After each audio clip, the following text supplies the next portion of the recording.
प्रयागराज में अलग अलग नजारे भी देखने को मिल रहे हैं। जहां अखाड़ों की शानदार तरीके से पेशवाई हो रही है, वहीं महाकुंभ के महायज्ञ में कलाकारों की आहुति भी देखने को मिल रही है।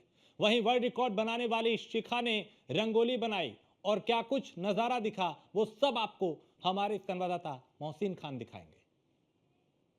धार्मिक नगरी प्रयागराज में महाकुंभ 2025 को लेकर अलग अलग छटाएं बिखर रही हैं। सबसे पहले मैं आपको दिखाना चाहूँगा कि जो आज निरंजनी अखाड़े की पेशवाई निकल रही है, उसका स्वागत करने के लिए यहाँ पर चौराहे पर ये कलाकृति बनाई गई है और बहुत ही खूबसूरत तरीके से ये मोर की आकृति बनाई गई है, जिसमें लिखा है सुस्वागतम। और इसको बनाने वाली शिखा शर्मा हमारे साथ मौजूद है, जो कई वर्ल्ड रिकॉर्ड बना चुकी है। खुद इस प्रयागराज की धरती पर वो 55,000 स्क्वायर फीट में एक बहुत बड़ी रंगोली बना चुकी है। इस तरह से वो रंगोली न केवल प्रयागराज में बल्कि अयोध्या में तमाम जो धार्मिक नगरियां हैं, चाहे केदारनाथ बाबा का धाम हो, चाहे अयोध्या की नगरी हो, चाहे प्रयागराज हो। शिखा, आपका बहुत बहुत स्वागत है। बहुत बहुत अब आपने ये बनाई है, ये कितने फीट में आपने बनाई है रंगोली जो आप स्वागत कर रहे हैं? यहाँ पर अलग अलग रंग बिखर रहे हैं महाकुंभ 2025 को लेकर। ये 12 बाय 15 फीट की रंगोली है और इसमें हमने मोर को दर्शाया है। और कल हमने पूरा जो अखाड़े की वो पेशवाई निकली थी, उसमें पूरा 6 किलोमीटर तक रंगोली बनाई थी।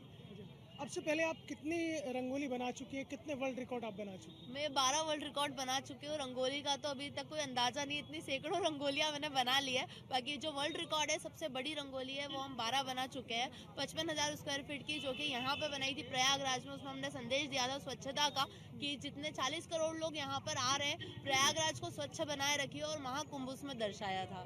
अच्छा, एक बात बताइए कि जैसे आप ये रंगोली बनाती हैं, अलग अलग कॉन्सेप्ट है, तो ये स्टार्टिंग कैसे हुई आपकी? मैं 10 साल पहले ऐसा हुआ था कि कलर्स होली खेलने के लिए मैं बाहर नहीं जा पाई थी, तो मैंने सोचा कि होली सिर्फ कलर्स जो चेहरे पे लगाना ही होली नहीं होगा। तो मैंने कलर्स उठाए और एक रंगोली बना दी। तो वहाँ से मेरे करियर की शुरुआत हुई थी। वहाँ से मैंने रंगोली बनाना शुरू किया और अभी तक हम 70,000 से ज़्यादा बच्चों को सिखा चुके हैं रंगोली बनाना। जी। तो आपकी टीम में कितने लोग हैं जो आपके साथ चलते हैं? मेरी टीम में 20 लोग हैं, 20 से ज़्यादा भी लोग हैं। जितना ज़्यादा बड़ी रंगोली बनती है, उतने ज़्यादा हम मेंबर्स ऐड कर लेते हैं। अच्छा शिखा, एक बात बताओ, ये कुंभ आपको कितना अलग नजर आ रहा है? जो महाकुंभ 2025 है, दिव्य और भव्य तो है ही, उसके साथ साथ डिजिटल भी है इस बार।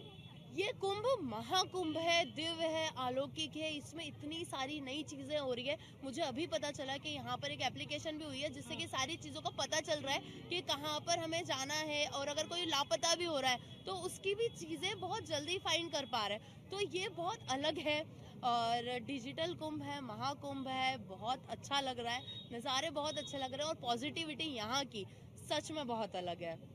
तो कुल मिलाकर महाकुंभ 2025 के इस महायज्ञ में हर कोई अपने अपने तरीके से आहुति दे रहा है। शिखा शर्मा भी उसमें एक है, जो अपनी टीम के साथ इस तरह से जगह जगह पर रंगोली बना रही है।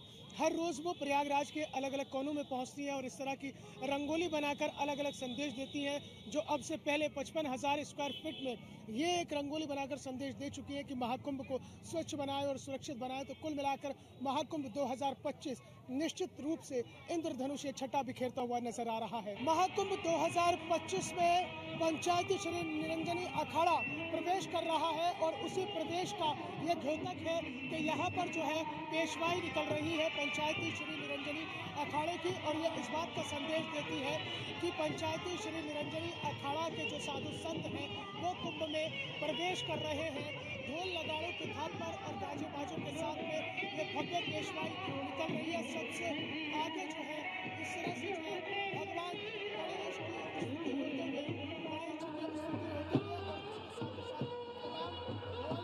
गाजे बाजे और ढोल नगाड़े यहाँ पर है।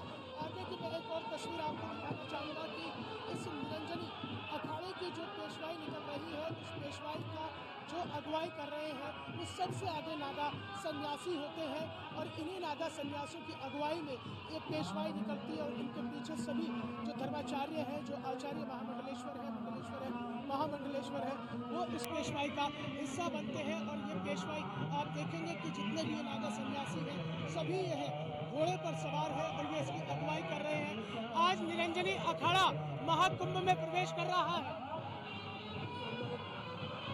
ये वो बताएंगे कि जो अलग अलग बोलने की मान्यताएं हैं, जो उनके साधु संत हैं और जो नागा सन्यासी हैं, जो यहाँ पर इस पेशवाई का हिस्सा बन रहे हैं और इस पेशवाई में साथ चल रहे हैं। आज निरंजनी अखाड़ा महाकुंभ में प्रवेश कर रहा है। हाँ जी। आज पेशवा के निरंजनी अखाड़े की। तो ये बताइए कि ये महाकुंभ जो है निरंजनी अखाड़ा प्रवेश करेगा, धार्मिक मान्यताओं से कितना बड़ा और कितना अलग होता है, इसका महत्व कितना हो जाता है? ये देखो भव्य कुंभ है, ऐसा कुंभ काफ़ी सालों के बाद आ रहा है और आज निरंजनी अखाड़ा छावनी में प्रवेश करेगा।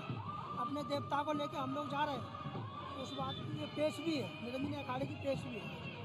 पेशवाई का मतलब होता है कि आप प्रवेश कर रहे हैं, आइए और दर्शन कीजिए और धर्म लाभ कमाइए। पेशवाई का मतलब होता है प्रवेश करना और फिर उसमें प्रवेश करने के बाद एक शाही स्नान होगा। और ऐसा भी है कि सबसे पहले जो स्नान है वो नागा सन्यासी ही करते हैं। सन्यासी जो हमारे नागा साधु संत हैं वो ही करेंगे।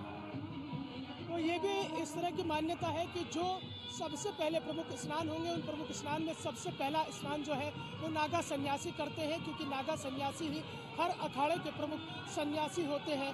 और भी मैं आपको न्यूज़ वन इंडिया पर एक्सक्लूसिव तस्वीरें आप देखेंगे कि इसी तरह से ये अगुवाई करते हुए पहले घोड़े पर, उसके बाद ऊँट पर सवार है जो साधु संत है, जो नागा सन्यासी है, वो इस पेशवाई में है। जब पेशवाई आज पंचायती श्री निरंजनी अखाड़ा की निकल रही है, तो कुल मिलाकर एक भव्य और दिव्य तस्वीरें यहाँ पर सामने आ रही है। महाकुंभ और उस आस्था के महाकुंभ में डुबकी लगाने के लिए आतुर है तमाम श्रद्धालु जो देश विदेश से पहुंचेंगे।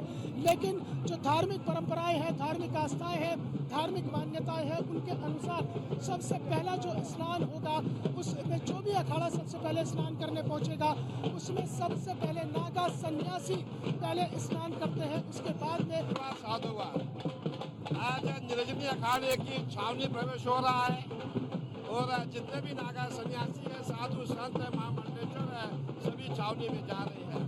और हमने प्रयास किया एक एकता का संदेश। हमारे आपने देखा होगा पूरे जुलूस में पूरे हिंदुस्तान के बैंड बाजे हैं और हमने ज़्यादा प्रयास किया है कि जितने हमारे लोग हैं उसमें गैर हिंदू अधिक से अधिक है। और हमने संदेश दिया है हम हिंदू मुस्लिम सिख ईसाई एक है। आपने बहुत बड़ी बात कही है रविंद्रपुरी जी की, हिंदू मुस्लिम सिख ईसाई सब एक है और ये महाकुंभ एकता और सनातन परंपरा को सर्वोपरि रखता है। हमारा पूरा प्रयास है, हम सब एक है, हमारा कोई आपसी विवाद नहीं है। हमारा विवाद उनसे जो हमारा अहित करते हैं। बाकी हमारे यहाँ मुसलमान बैंड वाले आप देखिए सबसे अच्छा बैंड बजाते हैं। आप प्रयागराज में देखेंगे जितने भी हमारे गैर हिंदू बैंड वाले हैं सभी मेरे जुलूस में है। निरंजनी अखाड़े का अपना एक बहुत बड़ा इतिहास है, निरंजनी अखाड़े का एक बहुत बड़ा महत्व है। हर किसी की नजरें टिकी होती है निरंजनी अखाड़े की भव्य पेशवाई पर।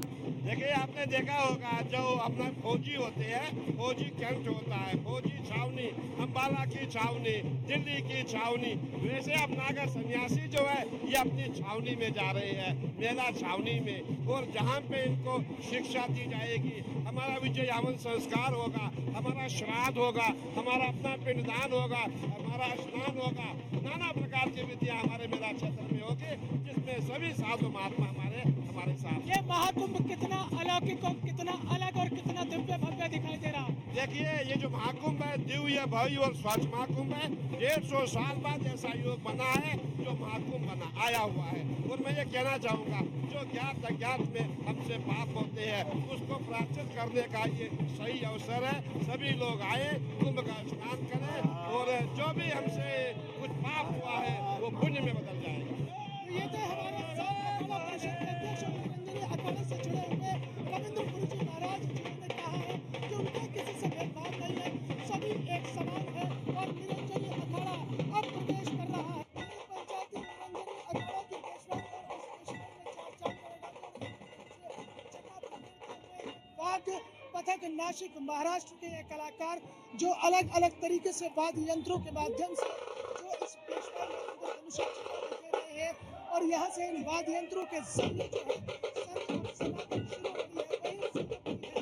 इसका भी संदेश है अलग अलग तरीके से धुन और धुनों को आकर्षित करते हुए तमाम श्रद्धालु और कई श्रद्धालु ये आकर्षण का केंद्र बन रहे हैं।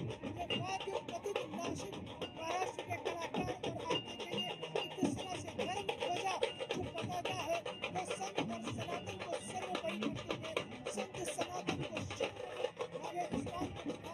आकर्षित करती है और हवा में लहराती हुई धर्म ध्वजा पताका अपने आप में संदेश दे रही है कि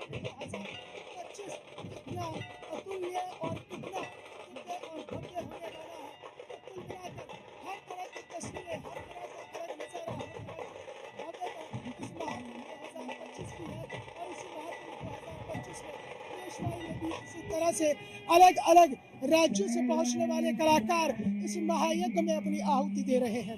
वीडियो जर्नलिस्ट अनिकेत और अपने सहयोगी पवन पटेल के साथ मोहसिन खान, न्यूज़ 1 इंडिया, प्रयागराज। धार्मिक